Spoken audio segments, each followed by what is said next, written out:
Good morning, beloved. Good morning, good afternoon, good evening, whenever it is that you are watching the broadcast. Hello, hello, hello, hello.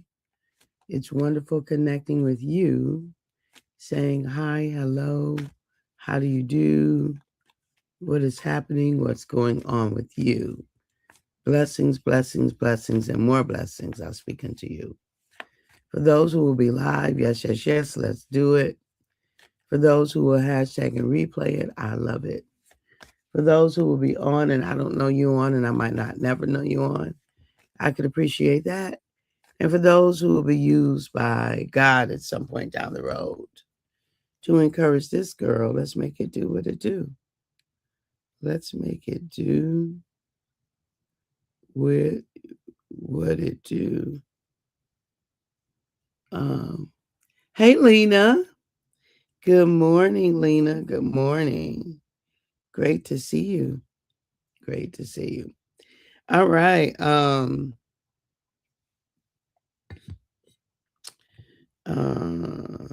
1 second. Interport United. Um.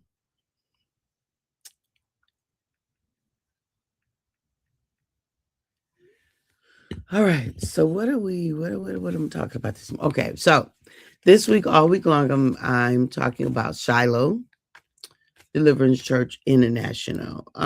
It is my home church. It is the church that I matured in as a Jesus follower. It is the church where I learned how to. Hey, Mary. Good morning. It is the church where I learned how to marry monarch. We have to talk, Mary. We have to talk. It is the church where I learned to, really, let's just say, rightfully divide the word of truth, right? Um, read and aligned my life with biblical truths. These days, it feels more accurate to say I align my life with the life of Christ, how Christ lived and what Christ modeled. Um, a person, Christ, who was definitely a liberator, who believed in equality for all, who came to level the playing fields, right? Who was spoke against status quo and who basically said love is the mandate, period. Love is the mandate. And if you, it doesn't matter what you're doing, all these things that you're doing, if there isn't love, then it's a bunch of crap. Hey, cousin, love you. So it's just a bunch of words, but you are not living what it is that you claim to be living if other things take precedent over love. So, at Shiloh, we were invited to be our best versions in lots of wonderful ways, right? We were exposed to lots of things. We had many life-giving conversations. We literally practiced following Christ's teaching and doing as Jesus did, And so when I think about that, invited to be our best versions, we had conversation. Now, look, let me just say, as I talk about Shiloh this week, I am in no way trying to indicate that it was a perfect church. There is no such thing. There are no perfect people. It's always going to be some stuff somewhere. But this is the thing, is that for the most part, and not perfectly, for the most part, we dealt with our stuff.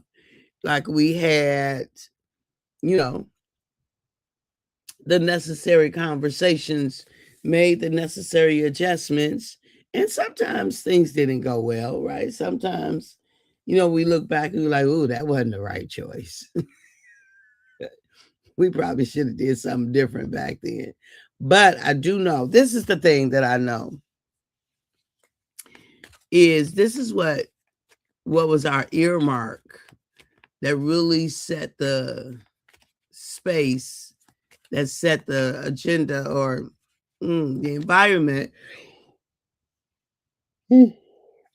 which allowed us to really work to be our best version. And that is that we really did love God. We really did, and do, and loved each other.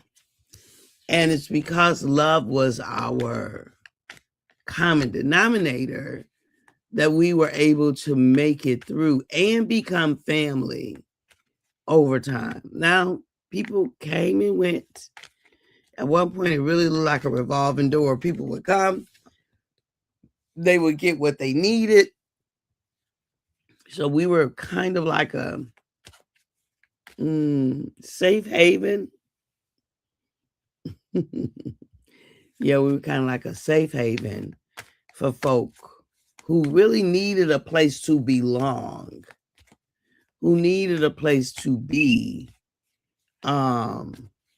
where they could come, they could hear, they could see a group of people who are really trying to figure it out, but live life fully while we're figuring it out. Like, no stuffed shirts, judgmental. I'm sure we did some judging. I'm just saying, you have to be careful when you are church and Bible and this, that, and the other, because if you're not, you'll find yourself judging. Church people can judge some folk. So, but that wasn't a main characteristic of ours. And if we were, at some point it would come out in the wash and somebody would hold somebody accountable, or somebody would ask the opposite question, like, well, okay, so if we're doing that over there, what that mean about this over here, right? So I'm grateful for that. I'm grateful for that, because that wasn't a mainstay of ours. But we love was our love. And that's the thing. Anyone who visited us, the one thing they would say over and over again, I felt the love when I entered the door. I mean, literally, people who knew us, who didn't know us, or whatever, that would be their comment. I'm so grateful for that. I'm so grateful, because love is the theme of my life. It really is. Love is the theme of my life. And it will be for the rest of my life. Love will drive me. Love will inform me. Love will cover me. Love will feed me. Because I don't want anything else. Like, I don't want ambition to be it. I don't want revenge to be it. I don't want intellect to be it. I want love. Love has served me well, and love continues to serve me well. So I'm committed to love, period. Period. I'm committed to love. I am. I will be committed to it, because it has done me well in my life. Hey, Coop Coop, good morning. Good morning, Coop. I love you right back. It has served me well. And so I'm going to continue to grow in love. And so part of that really comes from my experience at Shiloh Deliverance Church International, under the auspices, under the leadership of, when they started, it was pastors Bobby and Carolyn Bracy, and now apostles Bobby and Carolyn Bracy. Just two fine folk, two cool human beings, two down to earth, some of the most down to earth people you are going to run into, period. When they got you, if they, they got you, like, they got your back. They have had my back so many times over these last almost 40 years. Like, it's crazy to think about it. I was 26. My baby was 18 months. I am 63. My baby is 38. I'm very, very, like, I can't even tell you how grateful I am for these two human beings who were following their call from God, who continue to have vision and insight and provide leadership and so much more, and create family, create a huge extended family that is growing it like weeds right now. I'm telling you, it is growing like weeds, like literally dandelions, right? Without the yellow top. It is growing like wildfire. I'm very grateful for that. I'm excited for the next generation who is taking the torches and they're running. They are, I don't even know if running is what you want to call it. Like, they are, I don't know. They doing something faster than running with it. Erica, hey, honey bun. Erica, Mary Monarch is on. Mary, Erica's on. Good morning. Love you right back. So I am so very grateful. We have been invited from day one to be our best versions. And sometimes those invitations were really life-giving invitations, and sometimes they were not. But look, this is the thing.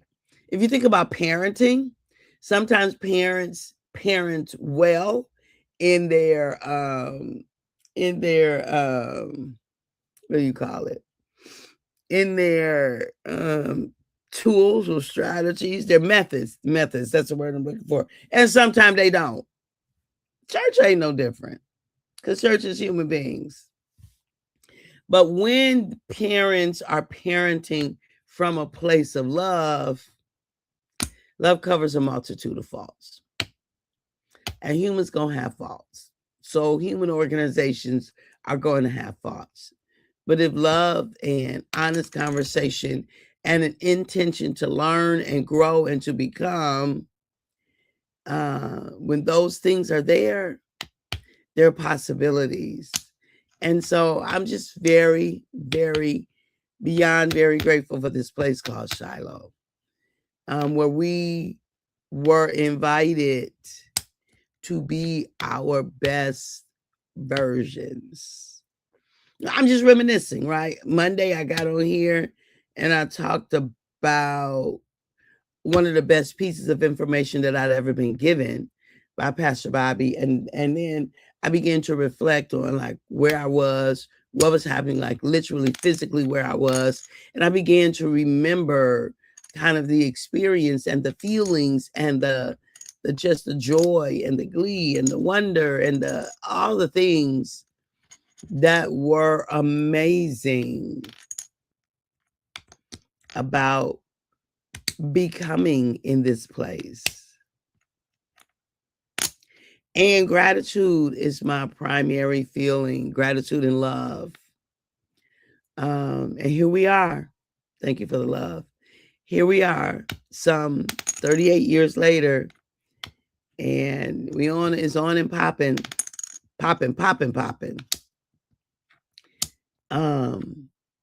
But invited to be our best versions in so many different ways, to be our best versions in all areas of life. No area of life was not dealt with from the pulpit or just in day-to-day engagement or just in our, whether type of women's meetings, men's meetings, right? No area of life was left unturned. None. And so today I sit gratefully for this life experience. I would be a different version of myself if it were not for this place called Shiloh and these two giants of humans called Bobby and Carolyn Bracy. And say I am forever grateful for them, because I love me some me. I'm just saying. If you didn't know, let me tell you. I appreciate this woman right here. I love her. I love me some me. I'm extremely grateful for her. And so I have to be grateful for them because they are a significant part of this version, right? Of this version of who I am. And so invited to be our best versions, not from pretense, but from truth, from ownership, from a knowing, from a trying, from a place to have trial and error, right? A place to have trial and error. It definitely was a place that what they say, you cut your teeth. I cut my teeth on a lot of things in that place. Man, a lot of hours, a lot of focus, a lot of attention, a lot of. So, are you in a situation where you're invited to be your best version? Do you invite others in your world to be their best version? Like, are you allowed to just have any kind of defeating conversation with yourself and with others? Or are people in your life who will call you to a higher conversation, to a better conversation, to a loving conversation, to a more life-giving conversation? Do you see? Are you incubated in situations that bring out love in your life? Are you determined to add more love in your life? And thereby, then it's going to spill over to other people. You know, I love you. I do. I appreciate you. And I pray the best for you. I pray as your best version. Let me tell you. And I mean in an intentional, but in a life-giving, relaxed way, not in a neurotic way. I'm not into this whole notion of being on a treadmill and go, beat the competition because we got to get the higher, the more, this, it's not good.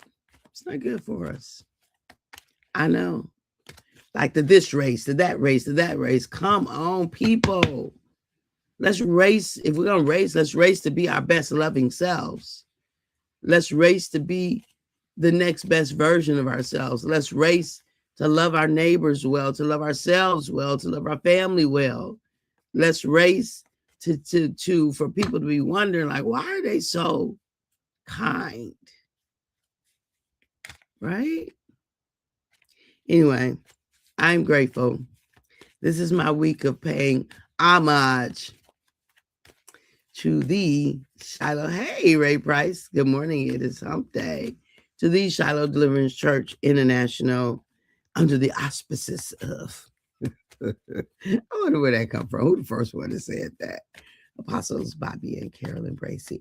AKA, also known as, or BKA, better known as Bobby and Carolyn. All right. I love you. I appreciate you. I value you. We're at the top of the hour. At the moment that God gave us our breath, me and you, we forfeited, we relinquished. You know what we did.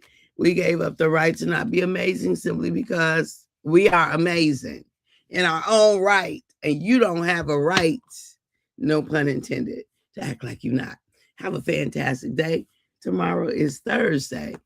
It's hump day, as Ray Price said. We're in the middle of the week. Let's make it over to Thursday. I'll see you there. Bye-bye for now.